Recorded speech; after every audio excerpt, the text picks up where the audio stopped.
तो दोस्तों आज मैं एक्सप्लेन करने वाला हूँ लूज नाम की एक जर्मन सुपरनैचुरल हॉरर मूवी को, जो कि 2018 में रिलीज हुई थी। और इस मूवी की सबसे खास बात यह है कि यहाँ पर सारा काम, जैसे कि इसको लिखना, प्रोड्यूस करना, एडिट करना, डायरेक्ट करना, वो एक ही इंसान ने किया है, जिनका नाम है टिलमन सिंगर, जो कि उनका डायरेक्शनल डेब्यू है। और इस मूवी की जो एक्ट्रेस है यानी कि लुआना विल्स, वो काफी अच्छी हैं, उन्होंने काफी बढ़िया एक्टिंग करी है। हालांकि ये एक लो बजट फिल्म है और इस मूवी का रन टाइम भी 70 मिनट्स है, लेकिन इसका कॉन्सेप्ट काफी बढ़िया है। और दोस्तों मैंने हाल ही में हागाजुसा नाम की एक मूवी को एक्सप्लेन किया है, जिसका कॉन्सेप्ट काफी बढ़िया है। तो अगर आपने बाय चांस उसको मिस कर दिया है तो जाकर जरूर देख लेना, जिसका लिंक आपको नीचे डिस्क्रिप्शन में और पिन्ड कमेंट में मिल जाएगा। सो गाइज, आगे बढ़ने से पहले मैं आपको बताने वाला हूँ एक ऐसी ऐप के बारे में जहाँ पर आप जीत सकते हैं 10 करोड़ डेली का इनाम। जी हाँ, और मैं यहाँ पर बात कर रहा हूँ इंडिया के one of the most trusted और मेरे personal favourite fantasy gaming app player spot के बारे में। यहाँ पर मेरा फेवरेट है ब्रांड न्यू गेम रमी, जहाँ पे आप 1 पैसे से टेबल ज्वाइन करके जीत सकते हैं 10 करोड़ तक का इनाम। मैंने तो काफी एंजॉय किया है। तो आप भी रमी खेलना चाहते हैं तो डिस्क्रिप्शन में दिए गए लिंक से जाइए और प्लेयर स्पॉट को डाउनलोड कीजिए, और उसके बाद आप मुझे बताना कि आपने प्लेयर स्पॉट पे खेला या फिर नहीं। और अगर आप चाहते हो इस वर्ल्ड कप में फैंटेसी लीग खेलना तो अभी जाओ और खेलना शुरू करो इस ऐप पर। यहाँ पर मेरा दूसरा फेवरेट गेम है लूडो, और ऐसे बहुत सारे गेम्स यहाँ पर आपको मिल जाएंगे। सबसे बड़ी बात यह है कि 100% सिक्योर है, मेड इन इंडिया है, तो आपके पैसे बिल्कुल सेफ हैं। यहाँ पर 7 मिलियन प्लस यूजर्स रोज खेलते हैं। और सबसे बड़ी बात यह है कि यहाँ पर पैसा विड्रॉ करना काफी आसान है, क्योंकि आपको KYC की जरूरत नहीं है। यहाँ पर ढेर सारे गेम्स हैं, जैसे कि सांप सीढ़ी, sheep fight, house quiz, chess और रमी। तो है ना कमाल का ऐप। तो प्लेयर स्पॉट को डिस्क्रिप्शन में दिए गए लिंक से डाउनलोड करिए, और मेरा रेफरल कोड प्लेस200 को इस्तेमाल करके आप साइन अप करते ही 200 रुपीज के बोनस का फायदा उठा सकते हैं। तो चलिए अब बिना किसी देरी के चलते हैं सीधा वीडियो की तरफ। मूवी की स्टार्टिंग में हम लूज नाम की एक कैब ड्राइवर को एक पुलिस स्टेशन में देखते हैं। लूज को यहाँ पर अरेस्ट कर लाया गया था। लूज यहाँ पर एक आदमी से बोलती है कि क्या वो अपनी लाइफ ऐसे ही जीना चाहता है और क्या वो ऐसे ही हमेशा रहेगा, जिस पर वो आदमी लूज को इग्नोर कर देता है, जिसके बाद में वो बहुत तेज चिल्लाती है। खैर अब अगले सीन में हम एक साइकोलॉजिस्ट डॉक्टर रसीनी को देखते हैं, जो कि एक बार में बैठे हुए थे।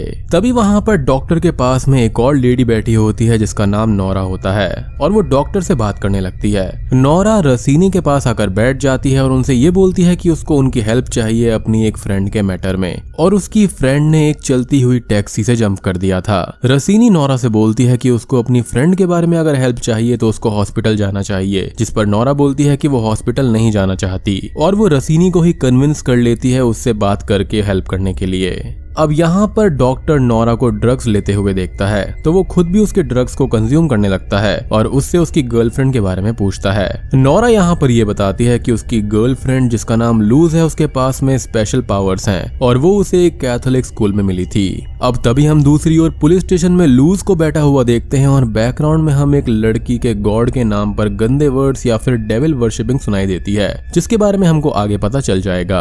अब लूज को ऑफिसर बर्टिलोन अपने साथ कैबिन में ले जाती है पूछताछ करने के लिए, जहां पर उनके साथ में एक ट्रांसलेटर और सिस्टम ऑपरेटर ओलारते भी होता है, एज लूज जर्मन लैंग्वेज बोल रही थी। यहाँ बार में नोरा रसीनी को बताती है कि वो लूज के साथ एक ही क्लास में थी, और जब लूज स्कूल आई तो उसके आने के बाद कुछ मिस्टीरियस बीमारी ने सभी स्कूल के बच्चों को इन्फेक्ट कर दिया था, और एक साथ सारे बच्चे इन्फेक्ट हो गए थे। जिसके बाद में सबको ऐसा लगा कि लूज के आने के बाद ही ऐसा हुआ है, तो उन्होंने उसको वहां से निकाल दिया, यानी कि कैंपस से बाहर निकाल दिया। खैर यहाँ पुलिस स्टेशन में लूज से ऑफिसर बर्टिलोन और ओलार से पूछताछ कर रहे थे, और लूज यहाँ पर कुछ सेटन वर्शिपिंग वाली चीजें बोल रही थी। तभी बार के अंदर ड्रग्स का नशा रसीनी को होने लगता है, और नोरा उनसे ये बोलती है कि स्कूल छोड़ने के सालों बाद आज वो उसको मिली है एक टैक्सी ड्राइवर के रूप में, और उनकी कार एक जगह पर हिट हो गई, जिससे नोरा को चोट आ गई, और लूज ने नोरा से बोला कि वो उसको हॉस्पिटल ले जाएगी। बट नोरा ने लूज से कहा कि क्या वो अपनी लाइफ ऐसे ही जीना चाहती है, क्या वो यही चाहती है, और लूज कैब से बाहर जंप कर गई। और ये वही सेम बात है जो कि लूज ने स्टार्टिंग में कही थी। अब पुलिस स्टेशन के अंदर ऑफिसर ये बोलती है कि उनको डॉक्टर रसीनी से कांटेक्ट करना होगा ताकि वो लूज के बारे में और पता कर सकें। मीनवाइल तभी स्ट्रेंजली नोरा डॉक्टर रसीनी से बोलती है कि उनको मैसेज आने वाला है लूज के बारे में, और उनको जिस पेशेंट को अटेंड करने जाना है वो लूज ही है। अब डॉक्टर रसीनी को बहुत ही ज्यादा नशा होने लगता है और वो चलने की हालत में भी नहीं रहते। तभी नोरा उनको ये बोलती है कि वो लूज और उसकी मदद करे और उसके बदले में वो उनके साथ कुछ भी करेगी और उनको सारे फेवर्स भी देगी। जिसके बाद में रसीनी यहाँ पर ऑब्वियसली इसके लिए मान जाता है। बाद में वो उसको अपने साथ वॉशरूम ले जाती है और वॉशरूम में रसीनी ये देखता है कि नोरा ब्लीड कर रही है, बट नोरा को उससे कोई भी फर्क नहीं पड़ रहा था। अब नोरा यहाँ पर रसीनी का हाथ पकड़ लेती है और डॉक्टर बहुत ही जोर जोर से हिलने लगता है और नोरा उसको किस करती है, जिसके बाद में नोरा के अंदर से एक लाइट निकलकर रसीनी के अंदर चली जाती है और नोरा वहीं पर बेहोश होकर गिर जाती है। जिसके बाद में रसीनी एकदम ठीक हो जाता है। अब डॉक्टर रसीनी अपनी नर्व्स को चेक करता है और अब यहाँ पर हुआ ये था कि नोरा के अंदर जो कुछ भी था वो सीधा सीधा रसीनी के अंदर चला गया था, तो वो काफी चेंज हमको दिखाई देता है। और फिर रसीनी नोरा के कपड़े लेकर नोरा को वहीं पर छोड़कर चला जाता है। अब रसीनी पुलिस स्टेशन में आता है क्योंकि वहां पर उसको बुलाया गया था और यहाँ पर लूज, बर्टिलोन, ओलार्ते और रसीनी थे। अब असल में यहाँ पर हुआ ये था कि जो लूज थी उसने अपनी याददाश्त खो दी थी, तो रसीनी के कहने पर ओलार्ते एक सेटअप तैयार करता है और सिंपल भाषा में समझाएं तो यहाँ पर लास्ट नाइट के सीन को रिक्रिएट किया जाना था जब लूज कैब से जंप कर गई थी और ओलार्ते लूज की बातों को ट्रांसलेट करने का काम करने वाला था। अब डॉक्टर रसीनी अपना काम शुरू करता है और लूज को हिप्नोटाइज कर देता है और उससे बोलता है कि अब लूज उस मोमेंट पर आ गई है जहाँ पर वो आखिरी रात अपनी कैब में थी और रसीनी की जो वॉइस है वो उसके माइंड में रहेगी आसपास की वॉइसेस की तरह, जैसे कि रेडियो, पैसेंजर्स एटसेट्रा। मतलब कि लूज के साथ में आखिरी रात जो भी हुआ था वहां पर जो लोग भी थे उसका जो कैरेक्टर प्ले करने वाला है वो यहाँ पर रसीनी की वॉइस होगी या फिर वो खुद होंगे। लूज अब पूरी तरह से हिप्नोटाइज हो चुकी थी और वो उस मोमेंट में आ जाती है जहां पर वो लास्ट नाइट कैब में पैसेंजर्स का वेट कर रही थी। और अब यहाँ पर कंफ्यूजन को अवॉइड करने के लिए मैं आपको बता दूं कि ये सारी चीजें लूज के माइंड में चल रही होंगी और जो लाइव इन्वेस्टिगेशन होने वाली है वो बिल्कुल डिफरेंट होगी और उसका जो सराउंडिंग होगा वो यही पुलिस स्टेशन होगा। यहाँ पर एक नॉर्मल सा सेटअप करा गया है जिससे कि लूज खुद को ऐसा समझेगी कि वो कैब ड्राइविंग कर रही है। अब लूज हमको एयरपोर्ट पर कुछ पैसेंजर से बात करती हुई दिखती है जो कि उसके साथ जाने से मना कर देते हैं, यानी कि कैब लेने से मना कर देते हैं। लेकिन तभी उसको वहां पर नोरा मिलती है। नोरा लूज को पहचान जाती है और लूज भी उसको पहचान जाती है। नोरा लूज को लेकर कैब से जाने लगती है और उन दोनों की कैब में बातें होने लगती हैं। नोरा लूज को अपने बारे में बताती है कि उसका सफर कैसा था और बर्टिलोन बीच में ही रेडियो पर बोलती है कि नोरा नाम की एक लेडी गायब हो गई है और लूज ये सुनकर रेडियो ऑफ कर देती है। नोरा लूज को अपने हस्बैंड के बारे में बताती है और लूज से उसके हस्बैंड का पूछती है, जिस पर लूज ये बोलती है कि उसको किसी की जरूरत नहीं है। दोनों के बीच में थोड़ी बात होती है और डॉक्टर रसीनी और बर्टिलोन के बीच में थोड़ी सी बहस हो जाती है। एज बर्टिलोन को तो केस सॉल्व करना था कि लूज करके क्या आई है और डॉक्टर रसीनी तो यहाँ पर पजेस हो चुके थे। अब फर्दर इन्वेस्टिगेशन से यहाँ पर लूज के स्कूल के बारे में कुछ बातें पता चलती है। लूज ये बोलती है कि उसने किसी को भी जहर नहीं दिया बल्कि नोरा ने ही जहर दिया होगा, जिससे कि सब बीमार हो गए थे और लूज भी बीमार हो गई थी कुछ दिनों के लिए। अब लूज की बातें सुनकर बर्टिलोन एक एम्बुलेंस बुलाती है क्योंकि उसको ऐसा लगता है कि रियल टाइम में नोरा को जहर दिया गया होगा। और दोस्तों अब यहाँ पर खुलते हैं असली पत्ते कि अभी तक मूवी में हो क्या रहा है। तो असल में लूज को सिर्फ इस वजह से वहां से नहीं निकाला था कि बीमारी वहां पर हो गई थी। असल में हुआ ये था कि लूज के साथ वाले रूम में एक लड़की रहा करती थी जिसको ये लगता था कि वो प्रेग्नेंट है, जिसका नाम मार्गरीटा था और लूज ने उसको हेल्प ऑफर करी थी। लूज ने उस लड़की को हेल्प के लिए उसको एज अ मीडियम यूज किया और उसको नेकेड सॉल्ट के सर्कल के बीच में ड्रंक लेटा दिया था और वहीं पर वो सेटन वर्शिपिंग करने लगी थी, यानी कि गॉड के बारे में गलत लाइंस बोलती थी जो कि हमने पहले सुनी थी। वो वहां पर ब्लैक मैजिक किया करती थी और इसके बाद में मार्गरीटा किसी से पजेस भी हो गई थी और उसके अंदर कोई चीज आ गई थी। साथ ही साथ इस प्रोसेस में नोरा भी रिचुअल के मेन पॉइंट के रूप में यूज हुई। इससे पहले कि रिचुअल आगे बढ़ पाता स्कूल के टीचर्स वहां पर आ गए और उन लोगों को रोक दिया और उस वक्त पुलिस स्टेशन के अंदर नोरा का जो पार्ट प्ले कर रहे थे वो भी डॉक्टर रसीनी ही थे क्योंकि उन्होंने लूज को हिप्नोटाइज कर रखा था। और मैंने आपको ये भी बताया था कि वहां पर जो कोई भी आवाज होगी या फिर आसपास कोई भी पैसेंजर्स या लोग होंगे तो उनका रोल जो प्ले करेंगे वो डॉक्टर रसीनी ही करेंगे। तो यहाँ पर आप कंफ्यूज मत होना कि पुलिस स्टेशन के अंदर ये कैरेक्टर्स कहाँ से आ रहे हैं। तो तभी वहां पर लूज की जो यादें थी वो ये बताती हैं कि लूज को स्कूल से बाहर कर दिया गया था और वो कहीं पर चली गई थी, जिसके बाद में प्रेग्नेंट लड़की मार्गरेटा मार्गरेटा ने सुसाइड कर लिया था। और ये सारी बातें यहाँ पर नोरा को टीचर से पता चली थी और यही सारी बातें लूज और नोरा के बीच में टैक्सी के अंदर आखिरी रात हुई थी। लेकिन तभी यहाँ पर लूज ये बोलने लगती है कि नोरा ने ही मार्गरेटा को उदास कर दिया था, जिस पर बर्टिलॉन मार्गरेटा के बारे में पूछती है कि मार्गरेटा कौन है। लूज ये बताती है कि मार्गरेटा उसकी ही स्कूलमेट थी जिसको लूज ने एज अ मीडियम यूज किया था। अब तभी लूज के माइंड में नोरा की बातें चलने लगती हैं कि लूज की वजह से ही मार्गरेटा की डेथ हुई थी और नोरा लूज पर गुस्सा करने लगती है, जिसके बाद अब लूज वही गंदी बातें गॉड के बारे में बोलने लगती है, यानी कि सेटन वर्शिपिंग करने लगती है जो कि उसने रिचुअल के वक्त किया था। अब तभी ओलार्ते इन बातों को ट्रांसलेट करने से मना कर देता है क्योंकि ये गॉड के बारे में खराब शब्द थे। और तभी हमको यहाँ पर आखिरी रात की एक और मेमोरी दिखाई जाती है कि वहां पर नोरा जानती थी कि वो ब्लैक मैजिक करती थी, यानी कि लूज ब्लैक मैजिक किया करती थी। तो जैसे ही लूज यहाँ पर ये रिचुअल कर रही थी वो उसका गला दबाने लगती है, उसके पेंडेंट से उसके गले को चोक करने लगती है और इसी चीज को हम इस पुलिस स्टेशन में होता हुआ देख पाते हैं, जिसके बाद में लूज का एक्सीडेंट हो जाता है और नोरा वहां पर मारी जाती है। अब आप सोचेंगे कि नोरा तो मर गई थी, तो वहां पर बार में डॉक्टर रसीनी के साथ में कौन बैठा हुआ था? तो असल में यहाँ पर डीमन जो था वो नोरा के अंदर आ गया था और रिचुअल कंप्लीट हो गया था। अब वो डीमन जो था वो यहाँ पर लूज के पास पहुंचना चाहता था क्योंकि वो उसको पसंद करता था। अब ओलार्ते और बर्टिलॉन के बीच में बहस हो जाती है और तभी पूरी तरह से पजेस्ड रसीनी बर्टिलॉन को अपने कंट्रोल में लेकर पजेस कर लेता है और बोलता है कि उसको बर्टिलॉन की जरूरत आगे पड़ने वाली है।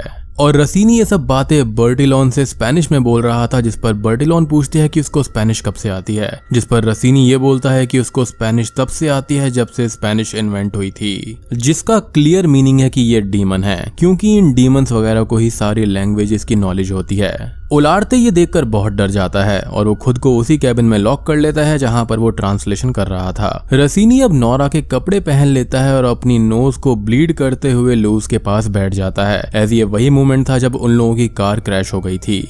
रसीनी से लूज बोलती है कि वो उसको हॉस्पिटल लेकर जाएगी, जिस पर रसीनी ये बोलता है कि उसको हॉस्पिटल वो ना लेकर जाए बल्कि कहीं और ले जाए, जिसके बारे में लूज भी जानती थी। अब लूज कार से जंप कर देती है और सीन चेंज होकर हम लूज को फॉग के बीच में उसी रूम में बैठा हुआ देखते हैं। यहाँ पर रसीनी भी था और ये जगह लूज के उसी मोमेंट के जैसी थी जब उसने रिचुअल किया था स्कूल में। लूज को स्कूल स्टाफ ने पकड़ लिया था कि उसने ये स्कूल में क्यों किया। अब रसीनी वहां पर सॉल्ट के सर्कल में जहां पर बहुत सारी कैंडल्स जल रही थी उस जगह पर लेट जाता है और वहां पर लूज को वही बैड वर्ड सुनाई देते हैं। लूज अब उस रिचुअल वाली जगह पर आ जाती है और तभी पजेस हुई बर्टिलॉन आकर उसको पकड़ लेती है, जिस पर रसीनी जो कि यहाँ पर मार्गरेट की तरह ही दिख रहा था, बर्टिलॉन को वो बाहर ले जाता है कि अभी थोड़ा और टाइम है। रसीनी वापस आता है और जब वो ओलार्ते के कैबिन में जाता है तो उस पर ओलार्ते अटैक कर देता है, जिससे रसीनी के चेहरे पर चोट लग जाती है। सबको ये लगता है कि वो मर गया, लेकिन तभी वो जाग जाता है और वो इतनी तेज चिल्लाता है कि ओलार्ते उसी रूम के अंदर लॉक्ड हो जाता है। अब तक बर्टिलॉन भी कुछ होश में आ गई थी और वो सब जगह बुलेट शूट करने लगती है। अब यहाँ पर मार्गरेट के रूप में रसीनी आकर एक चेयर पर बैठ जाता है और वो लूज से बोलता है कि लूज उसको आकर किस करे और तभी रसीनी और लूज किस करने लगते हैं, जिसके बाद में वो पोजेशन जो होता है वो उसके अंदर आ जाता है, यानी कि लूज के अंदर। अब मूवी के आखिरी सीन में हम बर्टिलॉन को देखते हैं जो कि लूज को बाहर छोड़ने जा रही थी और बैकग्राउंड में रसीनी की आवाज आती है जो कि ये बोलता है कि लूज को बाहर ना जाने दिया जाए क्योंकि वो जानता था कि उसके अंदर एक डीमन आ चुका है और वो अब तबाही मचा सकती है। वो उसको बोलता है कि वो उसको शूट कर दे, लेकिन ऐसा कुछ भी नहीं होता और बर्टिलॉन उसको वहां से बाहर जाने देती है और यही उस डीमन का मकसद था और इसलिए ही उसने बर्टिलॉन को पजेस किया था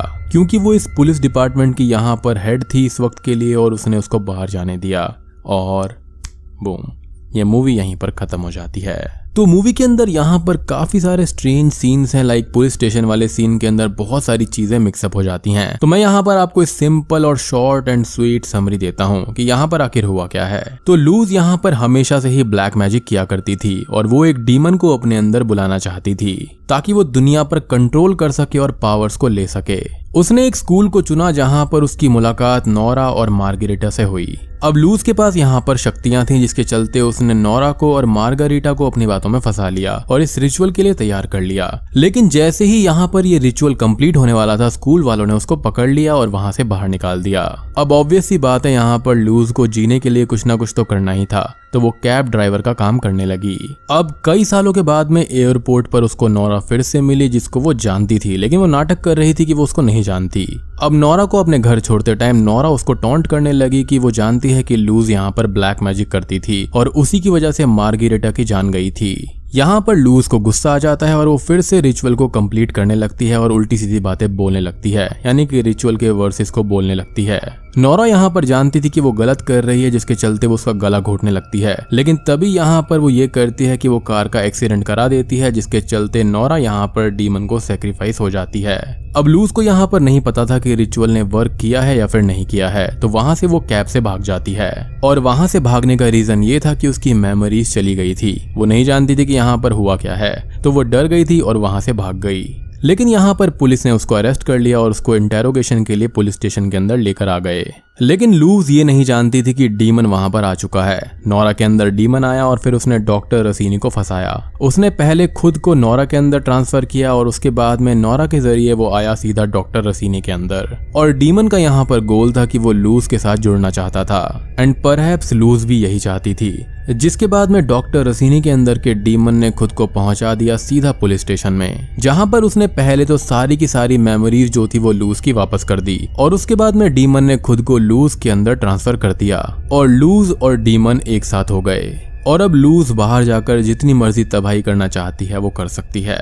और यहाँ पर आप पुलिस स्टेशन वाले सीन में कंफ्यूज मत होना कि वहां पर इतने सारे कैरेक्टर्स कैसे आ गए हैं। उस वक्त पुलिस स्टेशन के अंदर मात्र 4 लोग थे, लूज, डॉक्टर रसीनी, ओलार्ते और बर्टिलॉन। बाकी वहां पर जो कुछ भी दिखाया गया, नोरा का होना, वहां पर मार्गरीटा का होना, वो सब यहाँ पर डॉक्टर रसीनी के अंदर का डीमन करवा रहा था। बेसिकली ये सारी चीजें जो थी वो डीमन ने लूज की मेमोरीज को वापस करने के लिए किया था, ताकि जब वो उससे इंटीग्रेट हो तो उसको सब कुछ याद हो कि वो है कौन, और उसी ने डीमन को बुलवाया था। तो दोस्तों उम्मीद करता हूँ कि आपको ये लूज नाम की मूवी अच्छी लगी होगी। मूवी का कॉन्सेप्ट काफी बढ़िया है। यहाँ पर जो सीन्स हैं वो थोड़ा बहुत कंफ्यूजन क्रिएट कर सकते हैं, लेकिन कॉन्सेप्ट काफी बढ़िया है। तो वीडियो पसंद आई हो तो लाइक कर देना, चैनल पर नए हैं तो सब्सक्राइब कर लीजिए। तो मैं आप सबको मिलता हूँ अगली वीडियो के साथ में, तब तक के लिए स्टे